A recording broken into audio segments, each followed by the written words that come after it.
d'organiser les élections législatives. Oui. Est-ce que vous vous retrouvez dans les résultats donnés? Si oui, pourquoi? Sinon, pourquoi? Ok. La question que vous venez de poser, ça fait deux questions. Et à mon point de vue, au fait, je dirais oui. Si je dis oui, pourquoi? Parce que depuis un certain temps, bien avant la fin de la législature, l'opposition organisait des marches à Lomé pour réclamer beaucoup de choses que le pouvoir n'arrivait pas à satisfaire. Et jusqu'à la veille des élections, l'opposition était toujours dans les rues pour réclamer beaucoup de choses. Au même moment, la sensibilité présidentielle était sur le terrain. Ils allaient de village en village parler aux gens, ce que l'opposition n'a pas su faire. Ça, on le critique, on le disait depuis, puisque eux aussi doivent être sur le terrain en train de sensibiliser les gens. Même si aujourd'hui, on disait que les élections ont été fraudées d'une manière ou d'une autre, il faut reconnaître que l'opposition n'a pas été représentative dans les villages. Même s'ils ont des délégués ou bien des membres dans les bureaux de vote, ces membres ont été cooptés à la dernière minute. Et je ne sais pas comment le dire, quoi. Et ils se sont retrouvés là-bas. Et ils ne savent même pas de quel bord sont ces gens-là.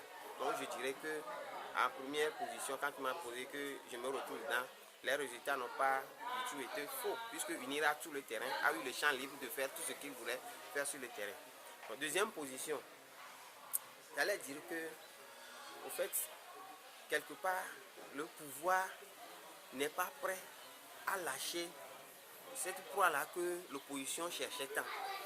Et que l'opposition doit chercher d'autres stratégies à part ce qu'ils sont en train de mener pour pouvoir gagner cette bataille-là du jour au lendemain. Vous comprenez?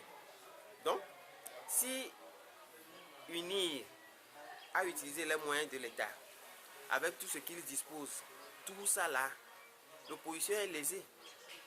Il fallait donner la même chance à tout le monde d'aller à une compétition. Si une partie doit être bien nantie et que l'autre partie n'a pas assez de moyens, nous savons qu'on a donné des financements aux partis politiques, mais en fait ces financements-là, s'il faut les utiliser à bon escient, ça ne peut pas atteindre la moitié de ce que UNIRA a utilisé sur le terrain pour pouvoir gagner ces élections.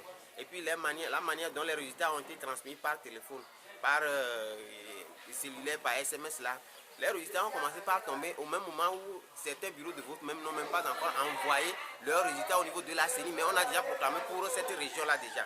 Où est-ce qu'ils ont trouvé ces résultats-là? Il fallait voir ce côté-là aussi, puisque dans certains pays, quand on organise des élections comme ça et qu'il y a des voix pour s'élever contre la transparence des urnes, on s'assoit, on ramène les bulletins qui sont arrivés des bureaux de vote, on les compte une à une et pour vérifier, pour faire cette comparaison entre le résultat qui est arrivé et les bulletins qu'ils ont à la journée. Au Togo, ça n'a jamais été fait. C'est là où, quelque part, je me suis dit que je ne me retrouve pas dedans.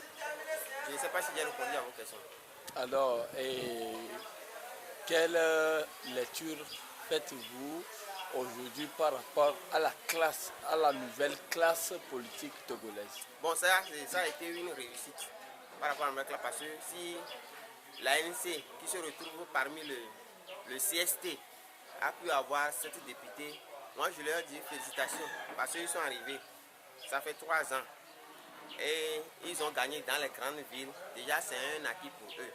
Je vais leur demander d'aller à l'Assemblée nationale, de continuer par travailler sur le terrain parce que une lutte politique ne se gagne pas en un seul jour, c'est sur plusieurs années.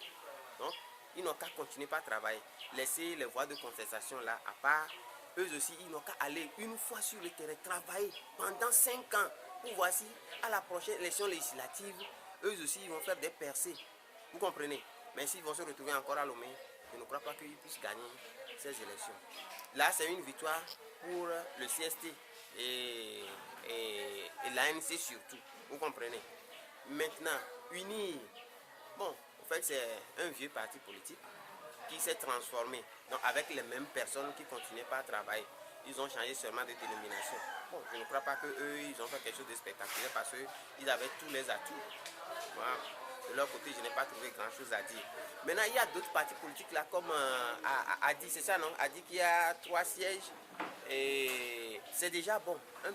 Un parti politique qui n'est connu de nulle part, s'est retrouvé à l'Assemblée nationale, c'est bon, si les Togolais peuvent comprendre la démocratie comme ça, et que ce n'est pas seulement parce que celui-ci est leader charismatique et qu'à chaque fois, il faut être derrière lui pour le soutenir, même s'il ne fait pas bien, aveuglement, on lui dit qu'il faut aller, il faut aller, il faut aller. S'ils peuvent comprendre comme ça, qu'il y a des gens, des natifs de la localité qui n'est pas de tel bord, mais il est de tel parti parce qu'on sent en lui qu'il peut faire quelque chose pour changer, pour développer la population, pour développer plutôt la nation.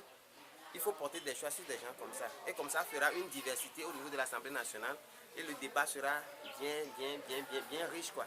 Et quelle lecture faites-vous par rapport au score de l'UFC? Au score de l'UFC, ça c'est une leçon.